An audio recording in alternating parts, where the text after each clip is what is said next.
दोस्तों नमस्कार।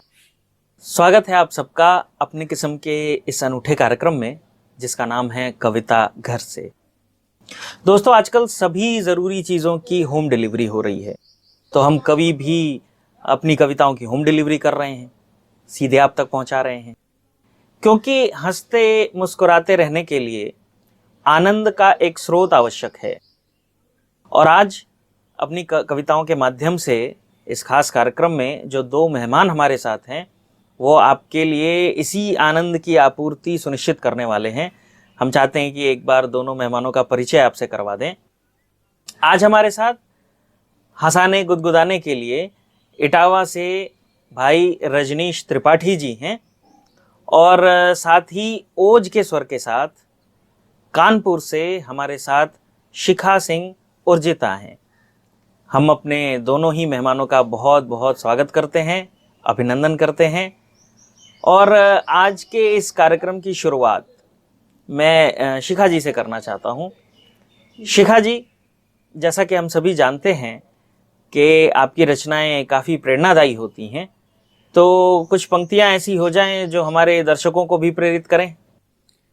जी बिल्कुल। सबसे पहले तो आपके कार्यक्रम के सभी दर्शकों को शिखा सिंह उर्जिता कानपुर का एक बार पुनः अभिवादन और आपको धन्यवाद देना चाहती हूँ कि आपने मुझे ये अवसर प्रदान किया कि मैं अपनी बात को ज्यादा से ज्यादा लोगों के सामने रख सकूं। जी। जैसे कि आपने कहा कि कुछ प्रेरणादायक पंक्तियां जो जिनसे लोग कुछ सीख सके, कुछ समझ सके, मैं उन 4 पंक्तियों को रखती हूँ और अपने देश की एकता की बात करती हूँ ताकि सभी इस समय जो संकट की घड़ी, जैसे सबको पता है कि कोरोना नामक महामारी से सिर्फ भारतवर्ष ही नहीं पूरा विश्व जूझ रहा है, तो मैं एक एकता की बात करती हूँ, भारतीय एकता की बात करती हूँ कि भारत में कई धर्म कई संप्रदाय के लोग साथ में रहते हैं, बहुत हंसी खुशी से और मिलजुल करके बहुत भाईचारे से रहते हैं जी। और इसी सांप्रदायिक एकता, इसी धार्मिक कौमी एकता के नाम पर मैं 4 पंक्तियों का जो संदेश है मैं अपने देशवासियों को और आपके कार्यक्रम के जो दर्शक हैं मैं उनको देना चाहती हूँ। स्वागत कि भगवा का मान चौहान महाराणा रहे, रानियों ने प्राण दिए नहीं गई साख से, अहिंसा की प्रशंसा कर बुद्ध और जैनियों ने पुष्प प्रेम के खिलाए नफरतों की राख से, और अब्दुल हमीद व कलाम वाला देश है ये, गीता व कुरान देखी है समान आंख से, गीता व कुरान देखी है समान आंख से, और पग धार पग पग पौरुष प्रमाण दिया, एक एक सिख था लड़ाया 1.25 लाख से। क्या बात है, वाह वाह वाह, क्या बात है, क्या वाह वाह। पग धार पग पग पौरुष प्रमाण दिया, एक एक सिख था लड़ाया 1.25 लाख से। और धन्यवाद विनीत जी, धन्यवाद रजनीश जी। और जैसे कि सबको पता है कि कोरोना नामक जो महामारी है उससे संपूर्ण विश्व जूझ रहा है, तो 2 बंद मैं प्रस्तुत करती हूँ कि जो हमारे हृदय में जो आशा का दीप जो प्रज्वलित है, इस विश्वास के साथ, इस संदेश के साथ कि कभी ना कभी हम इस संकट से बाहर आएंगे और जैसे हमारा जीवन पहले चल रहा था ठीक उसी तरह सुचारू रूप से हमारा जीवन फिर से चलने लगेगा। ईश्वर की कृपा एक दिन हमारे ऊपर अवश्य होगी। मैं 2 बंद प्रस्तुत करती हूँ इस कोरोना के विरुद्ध आप सबको एकत्रित करते हुए, आप सबकी तरफ से आप सबके समक्ष मैं 2 बंद रखती हूँ। जी जी। मन हार गया, तन हार गया, मधुबन का चंदन हार गया, इन झंझावातों में फंसकर मानव का जीवन हार गया, और नव संचार प्राणवायु का अब तो ईश्वर को करना होगा, 3 लोक का जो तम हर ले उस दीपक को जलना होगा। वाह 3 लोक का जो तम हर ले उस दीपक को जलना होगा, और दूजे का दुख तुम हर के देखो, खुशियों का दीपक धर के देखो, और चलो दिखाएं संग है हम सब, कल्याण भाव मन भर के देखो, और प्रेम भाव सुख स्वास्थ्य को अब, प्रेम भाव सुख स्वास्थ्य को अब जन जन के मन में पलना होगा, और 3 लोक का जो तम हर ले उस दीपक को जलना होगा। वाह 3 लोक का जो तम हर ले उस दीपक को जलना होगा। और जैसे कि विनीत जी आपने मेरा परिचय दिया था कि मैं ओज की कवित्री हूँ, तो एक छोटी सी रचना के माध्यम से मैं अपने देश का बखान करना चाहती हूँ, अपने देश की विशेषता बताना चाहती हूँ, और ये बताना चाहती हूँ कि पूरे विश्व में हमारा देश ही अनूठा, अनोखा, उत्कृष्ट क्यों है। मैं अपने देश की विशेषता को कुछ पंक्तियों के माध्यम से आप सबके समक्ष रखती हूँ। जी स्वागत है। जी स्वागत है। प्राकट हुआ है देव काय मान्यता पुरातनी, हिमगिरी से हिंद तक है वंदनीय वर्तनी, सेनानी संत की लिखित है पूजनीय जीवनी, शिरा शिरा है शौर्य शस्त्र संस्कृति सनातनी, करे विजय समस्त विश्व, इतना वो समर्थ है, वो देश जग में एकमात्र मेरा आर्यवर्त है। वाह, वो देश वाह, जग में वाह, एकमात्र वाह, मेरा आर्यवर्त है। बहुत अच्छा। बहुत बहुत धन्यवाद। अगला बंद रखती हूँ इस रचना का। संदेश शांति संचरित समृद्धि थी अट्टालिका, परंपरा थी मूल भाव भंगिमा थी भाविका, वेद उपनिषद पुराण शब्द शब्द स्वर्ण है, महानतम कोई नहीं महान सारे वर्ण हैं, इस धरा के, हाँ इस धरा के वासी हैं, प्रभु के हम कृतर्थ हैं, वो देश जग में एकमात्र मेरा आर्यवर्त है। वाह, बहुत अच्छे। वाह, क्या अगले, वाह। धन्यवाद। अगले बंद में मैं एक बात कहना चाहती हूँ कि ईश्वर ने इस देश की नारियों को, मातृशक्ति को क्या क्या शक्तियां प्रदान करी थी। मैं उस आशीर्वाद को, ईश्वर के उस आशीर्वाद को जो मातृशक्तियों को मिला हुआ था, मैं उस आशीर्वाद की पंक्तियों को रखती हूँ। जी पढ़िए। उत्कर्षणी महर्षणी वो नारी रूप धन्य है, नारी शूर वीर तो वो शौर्य भी अदम्य है, ललाट पट्ट तेज था पतिव्रता परम प्रिया, धधक धधक के ज्वाल भस्म आतताई को किया, परम पवित्र पाव की प्रकाश पुंज पर्व है, वो देश जग में एकमात्र मेरा आर्यवर्त है। वाह, वो देश वाह, जग में वाह, एकमात्र मेरा आर्यवर्त। बहुत बढ़िया, बहुत बहुत धन्यवाद। और इस रचना के अंतिम बंद में एक प्रार्थना करती हूँ ईश्वर से कि मेरे देश के प्रत्येक देशवासी, चाहे वो किसी भी धर्म, किसी भी वर्ण, किसी भी जाति, संप्रदाय, कौम से हो, उस व्यक्ति को किन गुणों से ओतप्रोत होना चाहिए, एक भारतीय के गुणों में की जो प्रार्थना है, जो मैं ईश्वर से करती हूँ, मैं उन प्रार्थना को आपके समक्ष रखती हूँ। जी। वाणी में वीणा वादनी हो, राग में शिवाय हो, भाल सूर्य रूप काम वज्र मन बनाए हो, रघुवंश सा वचन हो, देह देव का निवास हो, ईश दृष्टि का हो भय, कर्म में प्रभास हो, प्राण देश धर्म पे जो त्याग दे सहर्ष है, वो देश जग में एकमात्र मेरा आर्यवर्त है। वो देश जग में एकमात्र मेरा आर्यवर्त। बहुत अच्छे, बहुत अच्छे। धन्यवाद, धन्यवाद विनीत जी। जी नहीं, आपने बहुत शानदार काव्य पाठ किया, बहुत ही अच्छा काव्य पाठ किया। और अब हम चलते हैं भाई रजनीश त्रिपाठी जी के पास, और हम उनसे जानना चाहेंगे कि हमारे दर्शकों को हंसाने गुदगुदाने के लिए उनकी हास्य की पोटली में क्या क्या है। तो रजनीश जी। जी बिल्कुल विनीत जी, बहुत बहुत धन्यवाद। सबसे पहले तो मैं कविता घर से इस कार्यक्रम को देख रहे तमाम दर्शकों को बहुत बहुत सादर प्रणाम करता हूँ, अभिनंदन करता हूँ, और इस कार्यक्रम के लिए विनीत जी को बहुत बहुत बधाइयाँ देता हूँ जिन्होंने इस तरह के कार्यक्रम आयोजित किए। विनीत जी देखिए, पूरा देश इस समय लॉकडाउन में है, हम लोग घर पर रहने को मजबूर हैं, और मैं विशुद्ध हास्य का कवि हूँ। हास्य विसंगतियों और विडंबनाओं से पैदा होता है, और देश के घरों में इस समय स्थितियां कुछ विसंगतियों और विडंबनाओं से भरी हुई हैं। जहां घर में पति पत्नी रह रहे हैं और आपस में अगर लड़ाई हो जाए ऐसी स्थिति में, तो ना तो पत्नी रूठ के मायके जा सकती है और ना ही पति गुस्से से बाहर जा सकता है। बिल्कुल, तो ऐसी स्थितियों से हम गुजर रहे हैं जी। ऐसी स्थितियों से हम गुजर रहे हैं। वो तो एक पति पत्नी घर पर बैठकर टीवी देख रहे थे, तो पत्नी ने कहा कि ये मास्क पहन लो। पति बोला मैं तो कहीं जा नहीं रहा हूं, क्यों पहन लूं? बोला पहन लो, मैं तुम्हारी सूरत देख देख के उकता गई हूं। बहुत बढ़िया। तो विनीत जी, मैं एक छोटी सी कविता आपके सामने रखता हूँ। बिल्कुल बिल्कुल। जब ऐसे लॉकडाउन के माहौल में एक पति पत्नी आपस में लड़ गए, तो कुछ कर तो सकते नहीं थे, ना कहीं जा सकते थे। तो पति को एक बात याद आई कि ससुर साहब ने कहा था शादी के पहले कि तुम्हारी ये जो पत्नी है, ये मेरी बेटी है, बहुत ही सरल स्वभाव की है, बहुत ही सीधी है। तो उसको वो बात याद आई, उसने फोन लगाकर सीधा ससुर से कंप्लेंट करी। वो मैं 12 लाइन की एक कविता है, 6 लाइनों में कंप्लेंट सुनिए और 6 लाइन में उन ससुर साहब का उत्तर देखिए। आपको कविता सौंपता हूं। जी जी, स्वागत। कि सुनो ससुर असुर हो तुम हो बड़े कसाई। अरे सुनो ससुर असुर हो तुम हो बड़े कसाई, बातें बताई आधी आधी नहीं बताई, आदत बताई चाय की ये खून पी रही है। आदत बताई चाय की ये खून पी रही है, तिल तिल में मर रहा हूं ये मस्त जी रही है। वाह वाह।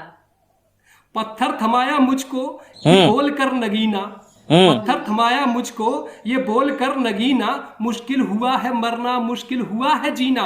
अब ससुर साहब का उत्तर देखिए।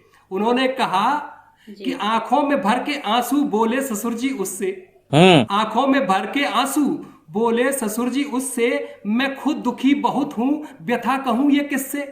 मैं खुद दुखी हूं कितना व्यथा कहूं ये किससे, देकर के सिर्फ लड़की एहसान ही किया है, इसकी माँ को देखो मेरा क्या हाल कर दिया है, बहुत बढ़िया। देकर के सिर्फ लड़की एहसान ही किया है। इसकी माँ को देखो मेरा क्या हाल कर दिया है, और छोटा सा टुकड़ा जिसका लगता तुम्हें बड़ा है, छोटा सा टुकड़ा जिसका लगता तुम्हें बड़ा है, जी यहाँ मेरे पास उसका पूरा थान ही पड़ा है। वाह वाह यहाँ मेरे बहुत पास उसका बढ़िया, पूरा थान ही बहुत पड़ा बढ़िया, है। वाह वाह वाह। धन्यवाद, बहुत धन्यवाद अच्छे, विनीत जी। बहुत बढ़िया, बहुत बहुत बढ़िया। बढ़िया आपने काव्य पाठ किया। लेकिन आपकी ये जो विडंबना, आपकी जो तकलीफ है, वो बिल्कुल निजी और एक तरफा लग रही है रजनी जी। नहीं विनीत जी, ये जो दुख है ये एक तरफा बिल्कुल भी नहीं है। मैं एक महिला होने के नाते मेरा भी दुख यही है कि एक चेहरा देख देख के अब मैं भी बहुत बोर हो गई हूँ, अब बहुत उकता गई हूँ। और जैसे रजनीश जी का जो दुख है वही दुख मेरा भी है। ईश्वर करे कोरोना से हम लोग जल्दी मुक्ति पाएं और घर से बाहर भागे।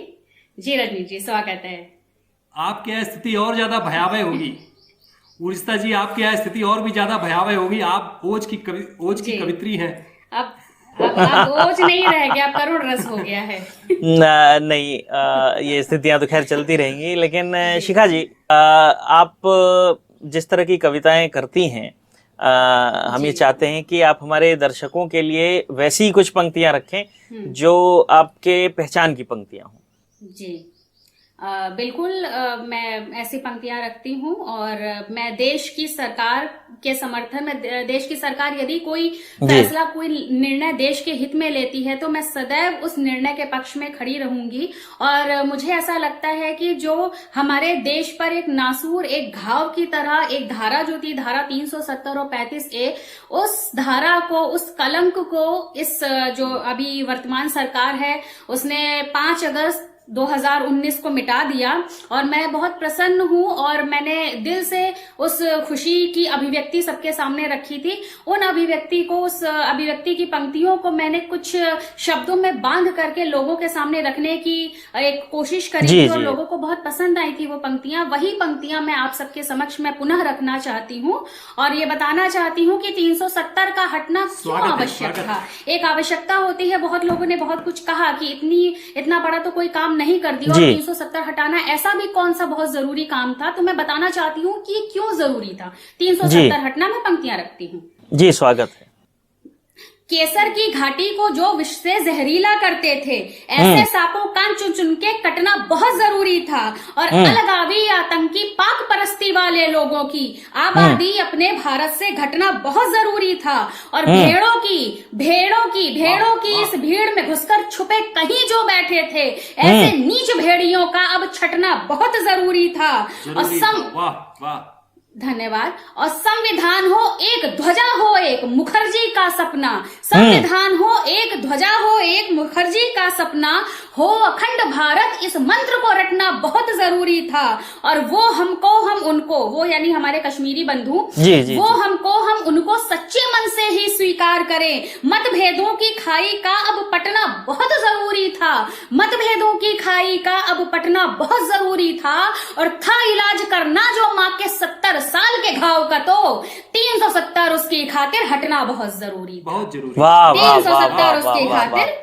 बहुत अच्छे, हटना बहुत जरूरी था। और अभी जैसे हाल ही में एक बहुत बड़ा प्रकरण हुआ, जो CAA, सिटीजनशिप अमेंडमेंट एक्ट जो लाया गया, उसकी आवश्यकता क्यों थी। और जो भी इस एक्ट के समर्थन में हैं, जैसे कि मैं भी हूं, मैं चाहती हूं कि इस देश के जो वास्तविक निवासी हैं केवल वही यहाँ पर रहे। जो भी घुसपैठिए हैं जो दूसरे देश से आ करके हमारे देश में, चाहे वो किसी भी धर्म के हो, वो दूसरे देश से आ करके यदि हमारे देश की अखंडता को तोड़ने का प्रयास कर रहे हैं तो उनके साथ क्या होना चाहिए। इस देश को एक धर्म की आवश्यकता नहीं है, एक संप्रदाय की आवश्यकता नहीं है। इस देश को एक सच्चे भारतवासी की आवश्यकता है, जो किसी भी धर्म का व्यक्ति हो सकता है। मैं हर एक सच्चे भारतवासी की तरफ से उसके हृदय की पंक्तियां आप सबके समक्ष रखती हूँ।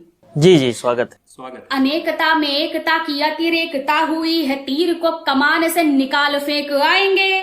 और नियम कानून जो भी प्रगति को रोक रहे, उन्हें संविधान से निकाल फेंक आएंगे। चाहे कुछ कहो दंड मिलता नहीं है कोई, चाहे चाहे चाहे चाहे चाहे कुछ कहो, अरे चाहे कुछ कहो दंड मिलता नहीं है कोई, उनके ये ध्यान से निकाल फेंक आएंगे।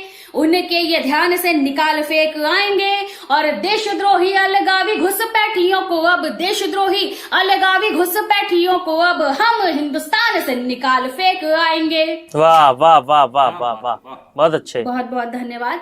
और 4 पंक्तियां मैं और रखना चाहती हूँ, और मेरे जो इष्ट हैं बाबा भोलेनाथ, मैं उनके सम्मान में मैं 4 पंक्तियां रखना चाहती हूँ जो मुझे बहुत प्रिय हैं। मैं अपनी प्रिय पंक्तियों को आपके समक्ष रखना चाहती हूँ, और ये चाहती हूँ कि ईश्वर की कृपा सभी भारतवासियों पर बनी रहे और ये कोरोना का संकट जल्दी हटे। मैं उन 4 पंक्तियों को रखती हूँ। जी जी जी, स्वागत। कैलाश कंदरा के कण कण में विराज रहे वृषराज नंदी को बनाया द्वारपाल है। और दुख से विमुख कार्य सुख को सम्मुख करे बने नील कंठ और चक्षु लाल लाल हैं। और काल के कपाल पे कृपाल दृष्टि डाल कर वक्ष पर शोभती निहाल मुंडमाल है। वक्ष पर शोभती निहाल मुंडमाल है। और गंग की तरंग शीश भस्म अंग अंग धरे। गंग की तरंग गंग गंग की तरंग शीश भस्म अंग अंग धरे। धारते भुजंग वो अनंग महाकाल है। जय महाकाल, जय महाकाल, जय महाकाल। नहीं शिखा जी, आपने बहुत ही शानदार काव्य पाठ किया और इस काव्य पाठ के लिए हम आपका बहुत बहुत आभार, बहुत बहुत धन्यवाद करते हैं। और दोस्तों, अब हम कार्यक्रम के आखिरी पड़ाव पे हैं, और जैसा कि खाने के विषय में कहा जाता है कि खाने के बाद आखिर में कुछ मीठा हो जाए तो उसका मज़ा ही कुछ और होता है। तो हम भाई रजनीश त्रिपाठी जी से ये आग्रह करते हैं कि रजनीश जी, कार्यक्रम के आखिर में थोड़ी सी गुदगुदी हो जाए। जी विनीत जी, बिल्कुल। जैसा मैंने आपको पहले भी बताया कि मैं हास्य का कवि हूँ और विडंबनाओं और विसंगतियों से हास्य पैदा होता है। ऐसी एक विसंगति मैंने और देखी जब इस लॉकडाउन के पीरियड में अमूमन क्या होता है कि औरतें गाय की पूजा करती हैं, गाय को रोटी खिलाती हैं। जब मैंने एक महिला को एक सांड को रोटी खिलाते हुए देखा, तब ये 4 पंक्तियां निकली। मैं आपको बताता हूँ कि एक महिला ने एक सांड को रोटी खिलाकर तिलक लगाया, सर पर पल्लू रखकर सादर भाव से शीश भी झुकाया। एक महिला ने एक सांड को रोटी खिलाकर तिलक लगाया, सर पर पल्लू रखकर सादर भाव से शीश भी झुकाया। मैंने कहा, मैडम, इस सांड ने कईयों के सर फोड़े हैं, कईयों की हड्डी टूटी है, कईयों के जबड़े तोड़े हैं। वो महिला बोली, इसमें सांड की कोई खता नहीं, ये तो उसके पास से गुजरने वालों की गलती है। अरे मेरे पति हड्डी के डॉक्टर हैं, हमारी रोजी रोटी तो इसी सांड से क्या बात है, वाह वाह वाह वाह वाह, बहुत अच्छे, बहुत बढ़िया।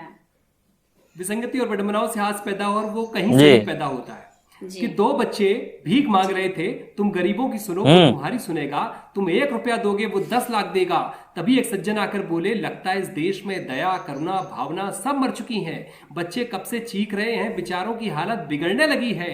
मैंने कहा, श्रीमान, आप ही रुपए 2 रुपए क्यों नहीं दे देते जब आपके विचार इतने नेक और अच्छे हैं? वो बोले, मैं क्यों दूंगा? वो बोले, मैं क्यों दूंगा? अरे मैं तो इनका बाप हूँ, ये मेरे ही बच्चे हैं। बहुत अच्छे, बहुत बढ़िया, बहुत अच्छे, बहुत बढ़िया, मेरे ही तो बच्चे हैं। तब स्थितियां यहाँ तक भी आ गई हैं कि वो एक भिखारी मेरे पास आया, बोला, साहब 20 रुपए दे दो। मैंने कहा, क्या करोगे? बोला, चाय पीऊंगा। मैंने कहा, चाय तो 10 रुपए की आती है। वो बोला, साथ में गर्लफ्रेंड भी है। अच्छा। अरे मैंने कहा, तुझे शर्म नहीं आती? भिखारी होकर भी तूने गर्लफ्रेंड बनाया है। वो बोला, बाबूजी, इसमें शर्म की क्या बात, मैं पहले अमीर था, इस गर्लफ्रेंड ने मुझे बहुत बढ़िया, बहुत अच्छे, बहुत बढ़िया, बहुत बढ़िया आपने काव्य पाठ किया। और दोस्तों, आज का ये कार्यक्रम दोनों ही छोर से बहुत सशक्त रहा। एक ओर जहां हास्य की फुहार थी, वहीं दूसरी ओर ओज की हुंकार थी। आपको हमारा यह प्रयास कैसा लगा, आप हमें कमेंट करके ज़रूर बताएं। और यदि आपको हमारा ये कार्यक्रम अच्छा लगा तो हमें लाइक, शेयर और सब्सक्राइब करना ना भूलें। दोस्तों, यदि आप भी कवि हैं और इस कार्यक्रम का हिस्सा बनना चाहते हैं तो हमें बताएं, हमें खुशी होगी आपके साथ जुड़ने में। हम इसी तरह से और भी कविताएं आपके लिए लेके आते रहेंगे, लेकिन फिलहाल अगले अंक तक के लिए आपसे विदा लेने का समय है। नमस्कार। नमस्कार।